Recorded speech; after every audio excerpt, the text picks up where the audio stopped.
All right, hey, what's up, everybody? Welcome back to the Barbell Medicine YouTube channel. I'm Dr. Jordan Feigenbaum. This is training vlog number 16. We've got questions, we got form checks.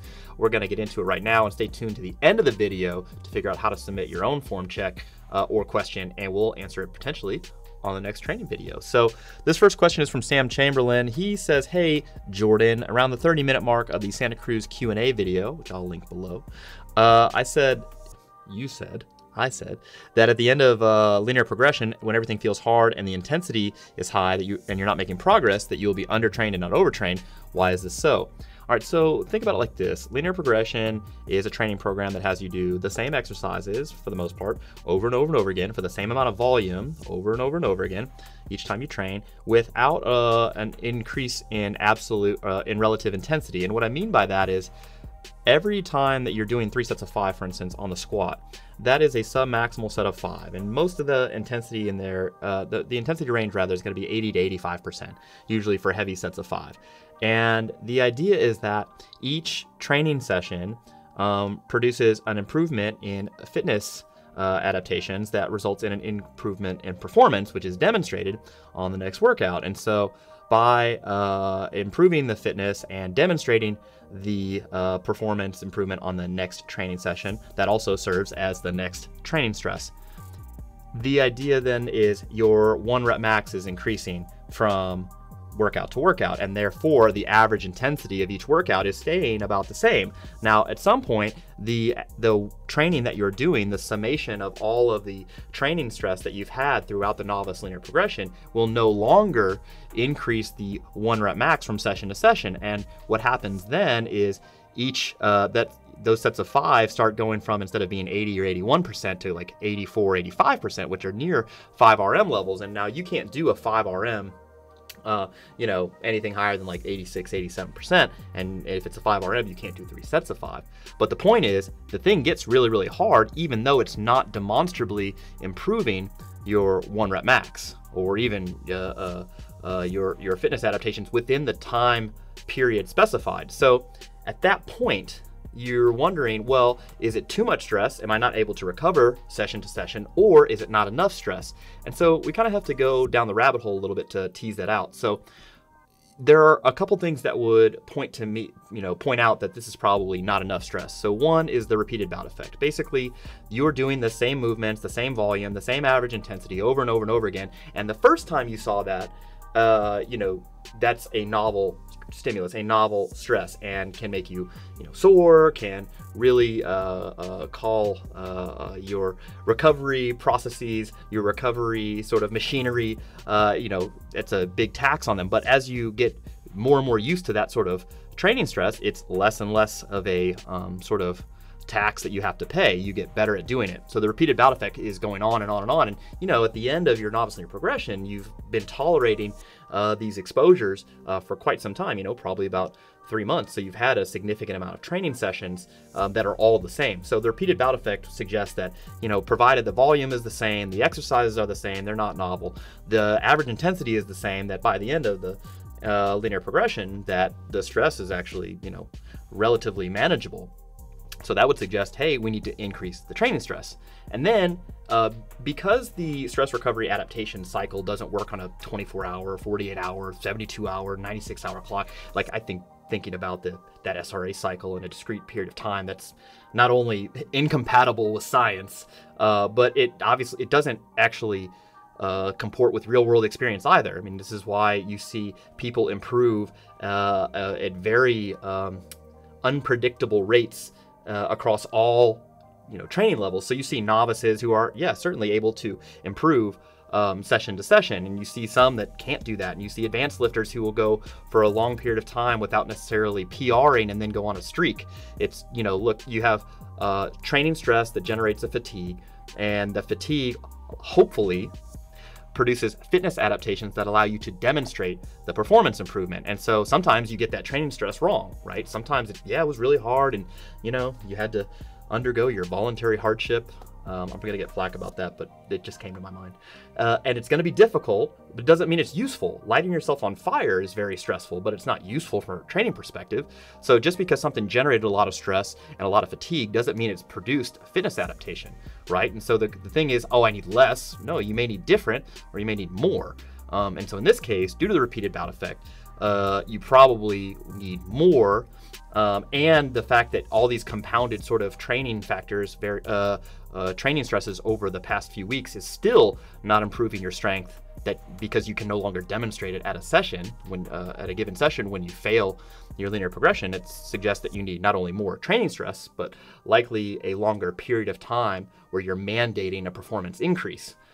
So I think all of those reasons suggest that even though things are hard at the end of novice linear progression, the idea is that you need more training stress, even if that has to be accrued over multiple sessions, and even if that results in the improvement in performance being spaced out a little bit longer.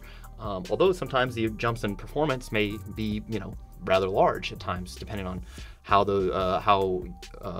correct you get that training stress and how correct you get that those fitness adaptations that produce the performance that you're looking for. So if you get everything right, the bump can be pretty good. Conversely, if you thought that, hey, you're just under-recovered, right, or overtrained, which needs to be demonstrated still in a resistance training sort of situation, if you thought that was the case, then you would train less. You would reduce volume, you would reduce intensity, you might go down to training twice a week, and then you would expect that you would get stronger. Or you would expect that, and then when that stopped working, you would train once a week, right? You're reducing the stress. Or you would expect that a program that had less volume or a lower average intensity with the same amount of volume as linear progression to work better afterwards, and you don't see either of those two things. So I think all signs point to being undertrained at the end of linear progression, especially when considering the two things that generate strength improvement most readily are going to be volume to drive hypertrophy, and then practice and skill acquisition at the correct intensity range for the actual strength outcome that you're looking for. So that is why I say that you're probably undertrained at the end of LP. All right, second question. Shannon Campbell. Hey Jordan, loving the content as always. Just wondering what tips or tricks, if you have any, to use for recovery outside the normal things like sleep, nutrition. And there's another second question, but we'll answer this. No. So things that improve recovery, you're asking if there's something you can do, some behavioral process that you can engage in, some nutritional thing that you can take, supplement you can take that's going to increase your ability to perform. You're asking if it'll improve your objective performance in a task faster than it would otherwise occur on its own.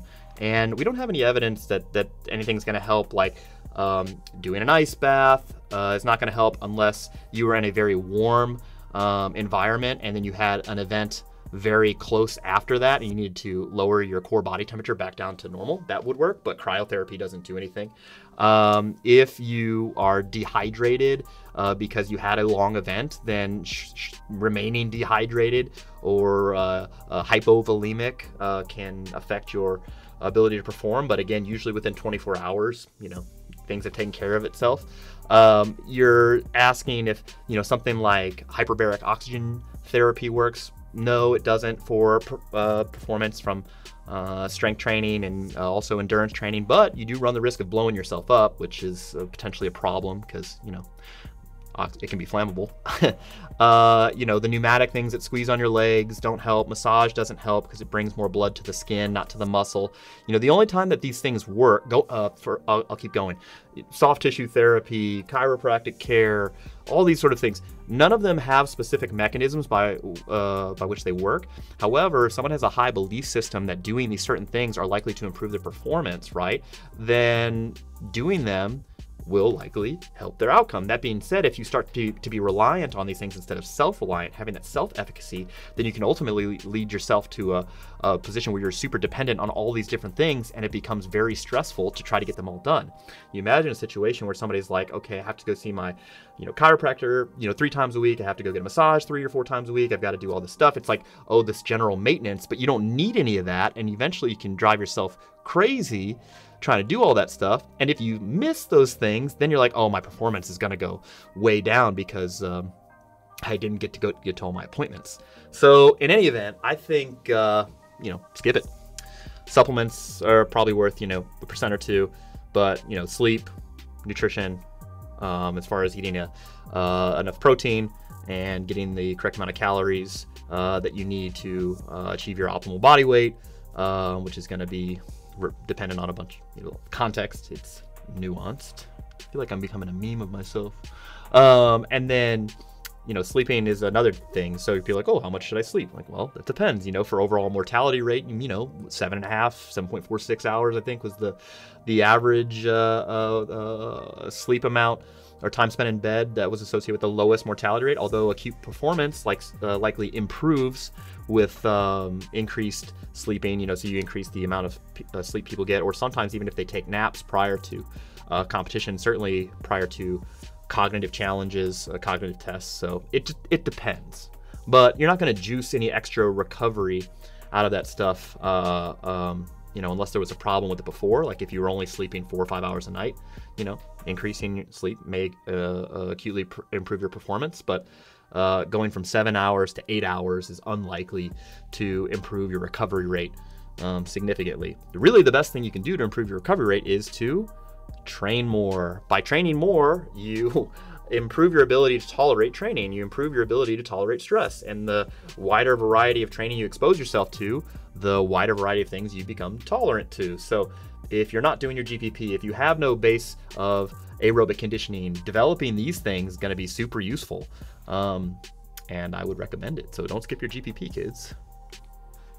All right, we're going to get into training here. So this first video is going to be from Pascal Olava. This is 150 kilograms. He is from Finland, I believe.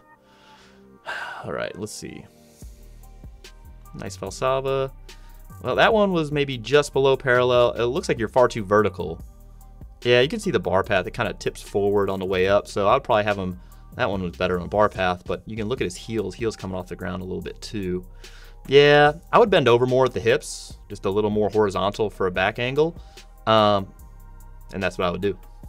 All right, moving on. This is going to be Wyatt Christensen. This is 165 pounds for 4. I like that you're benching in a rack without, if you don't have a spotter, so that's useful. So that bar's touching a little low for your elbow position. You'd like the tip of your elbow, the olecranon process, to be forward of the barbell. So you can either tuck, adduct your humerus more to get your elbow a little bit forward, or you can touch higher on your chest. Also, consider gaining some weight, Wyatt, but maybe you're a climber or something like that, or you're working on it. So I don't want to, rain on your parade. Keep going, man. Just touch either a little higher or adduct more, so that way the elbow can be forward of the barbell at the bottom. All right. This is Dakota, I believe. Dakota Dustin, 185. I think he's doing it for 4.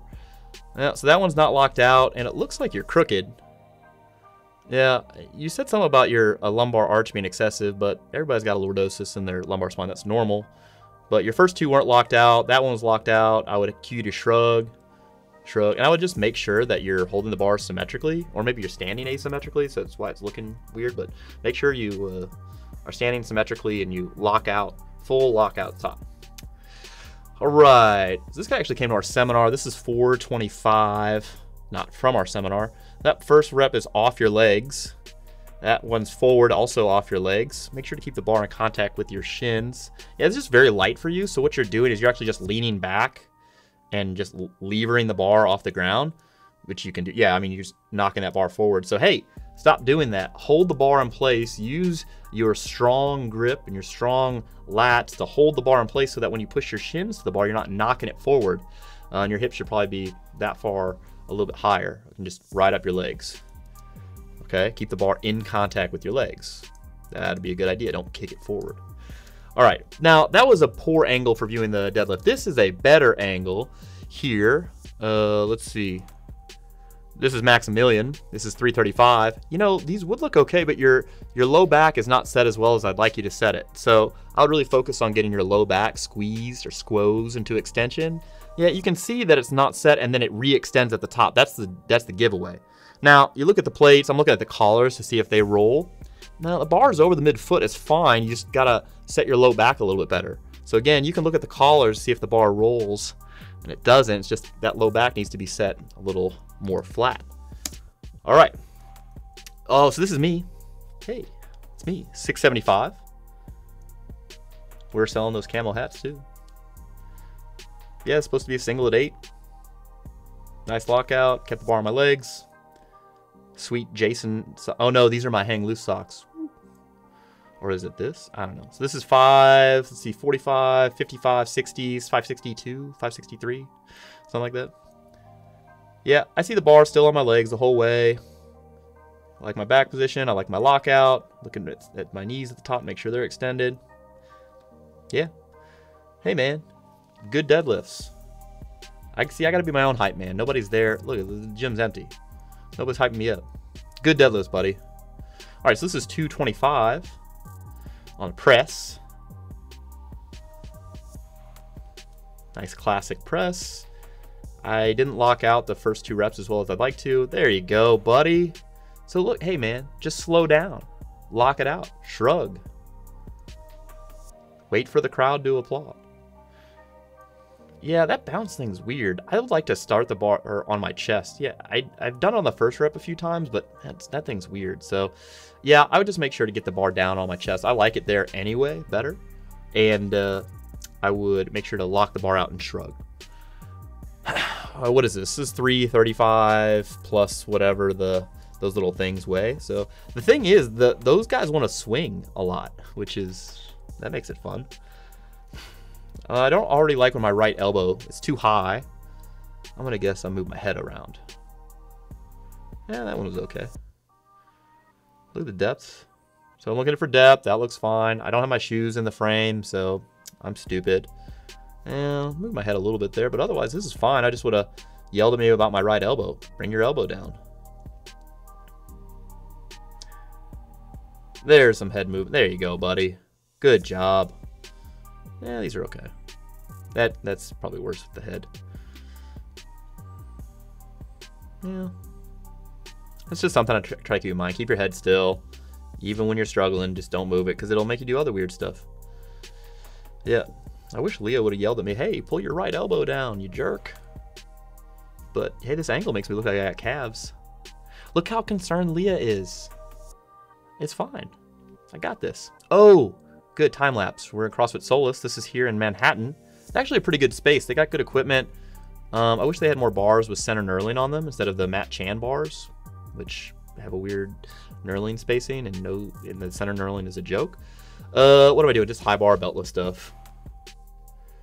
This is 405.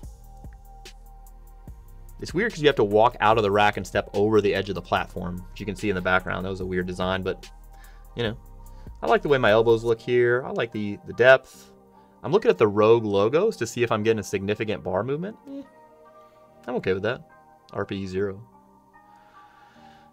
465 here on the bar. Please don't trip out of the rack. Did you see that guy? I think he's Myron. But yeah, the space is cool. It's a good gym to work out at. Again, I wish they had more steel plates. I wish they had more good bars, but you know, it's Manhattan. What are you gonna do? Really cool group of people too. And they do open gym, so yeah. I look at the Rogue plates again. I don't see a significant, you know, oh wow, that thing rolled like crazy. So that's fine. 465 for a single. I back down to 425. Did some sets of 4. This is 370. I'm doing 2-count pause bench, right? So ideally in a 2-count pause bench, you would keep the bar stable on your chest for a full 2-count, 1 Mississippi, 2 Mississippi, and you wouldn't see the bar moving. Now, having seen this already, I'm a cheater. 1 1000, 2 1000. Now you might not have caught that one, so luckily there's going to be 2 more sets for you to see. Just watch the bar. And so you'd want to hold the bar as still as possible. Make it harder in training than it's going to be at the meet, okay? And 1,000, 2,000. You can see the bar. I'm like trying to game this system. Jordan, when are you going to learn? Yeah, you just want to give yourself a little bounce. Silly. Well, 335. I think I went up because I wasn't heavy enough. So this is 3. Oh, maybe that was 325. And this is 335. Oh, there's 3 plates on there. That was 335. So this is 350. All right. I took my shirt off because it was like 85 degrees and 100% humidity. It was raining. Yeah, even then. I mean, that was a little stricter. 1,000, 2,000. More strict. Somebody. All right. I'll give myself a pass on that rep. Not that rep. That rep might as well be a bounce. Might as well be a bounce. All right. So I'm supposed to do dips afterwards. I don't love dips for most people. These are ring, and they didn't have regular dip bars, so these are ring dips. I actually don't think that ring dips are inherently dangerous. The deal is most people who start doing ring dips, so I end up doing 5 sets of 10, have not developed the tolerance to the ring dip over time, and then they get exposed to it. It's high velocity, big range of motion, and oh wow, I have, a tear or something like that. That's how injuries occur. No previous experience, a lot of acute fatigue. Big range of motion, high velocity, high loading, and yeah, I mean, that's a recipe for potentially a soft tissue injury, but I don't think that makes ring dips any worse than anything else. So I think we need to be careful with noceboing folks potentially. Anyway, this is training vlog number 16. Thanks for tuning in. I'm Jordan Feigenbaum with Barbell Medicine. We're gonna get more videos from the crew on the next video because we were hanging out with Austin and Alan and Tom and Leah, and so we'll have some more of their videos. We'd like to see some of your videos too and answer some of your questions. Send us an email, media@barbellmedicine.com. Please, please, oh please, take your videos landscape, 1080p or higher. Send us an email. You can use some of the file sharing services if the file's too big, but hey, you can find out all this information in the description below. If you have a question, please don't let it be on the linear progression. I'm sick of talking about it for now. We'll get to it later. But send it to us at media@barbellmedicine.com, and we'll potentially answer it next time. So thanks for watching. Subscribe for all the latest content. Comment below. Help us on the algorithm. See you guys.